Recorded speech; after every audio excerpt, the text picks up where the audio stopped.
வாளியில பாம்பு இருக்குன்னு சொன்னாங்க. ஆனா அது உண்மையான முதல்ல கன்ஃபார்ம் பண்ணிக்கணுமே.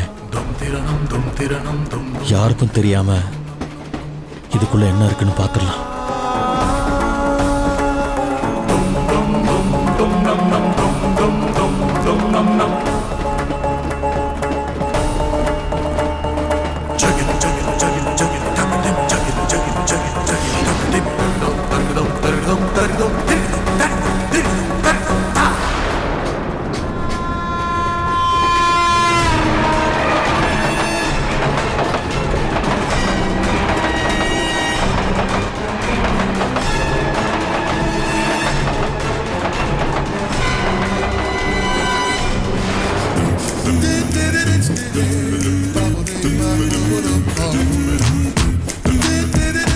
ஏங்க மூடாதீங்க மூடாதீங்க.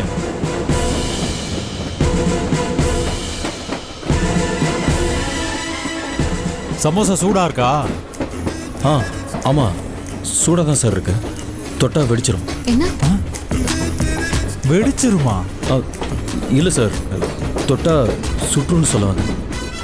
ஆஹா, சமோசா விற்க தானே எடுத்துட்டு வந்த? ஆமா சார். அதை வெளியே வச்சாதானே வாங்குவாங்க ஆளுங்க. வாளியை திறந்த உடனே வாசனை சும்மா கமகமான வருது. செம்ம டேஸ்டா இருக்கும் போலயே. நல்லா பசிக்குது. ரேட் எவ்வளோ?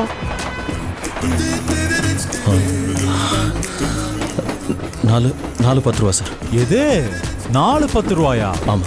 ஒவ்வொரு சமோசா சுண்டு விரல் சைஸ் தான் இருக்கு, அதுக்கு 4-10 ரூபாயா? எங்க ஏன் இப்படி பேசுறீங்க? சரி சரி கொடு, பரவாயில்ல.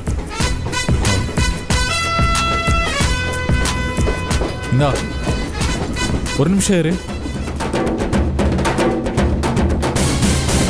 என்ன சார்? உன்னை பார்த்தா சந்தேகமா இருக்கு. நீ உண்மையிலே சமோசா விற்க வந்த ஆள் தானா? எங்க என்னங்க பேசுறீங்க? ஏன் சார் அப்படி கேக்குறீங்க? பின்ன என்ன, சமோசா கேட்டா அப்படியே கையில் எடுத்து கொடுப்பியா? பேப்பர்லாம் வச்சு கொடுக்க மாட்டியா? என்ன முழிக்கிற?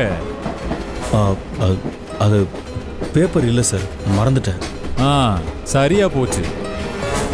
உன்னை பார்த்தா சமோசா வித்து லைஃப்ல முன்னேற ஆள் மாதிரி தெரியல. உன் பொண்டாட்டியோட டார்ச்சர் தாங்காம வேண்டா வெறுப்பா வாளி தூக்கிட்டு வந்த மாதிரி தெரியுது. எங்க வேணாங்க. எதை கேட்டாலும் இப்படி திருன்னு முடிச்சுட்டே இரு. என்னமோ இந்த ட்ரெயினுக்கு பாம்பு வைக்க வந்தவன் மாதிரி.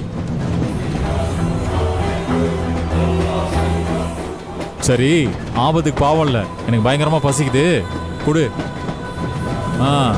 உங்களுக்கு வேணுமா? வேணாமா?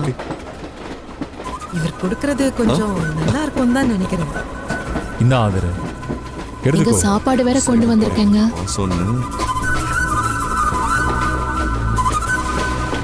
இந்த உலகத்துல எவ்வளவு வித்தியாசமான கேரக்டர்லாம் இருக்காங்க பாரு. நானே வித்தியாசமானவன், ஆனா இவன் என்னை விட விசித்திரமானவனா இருக்கான்.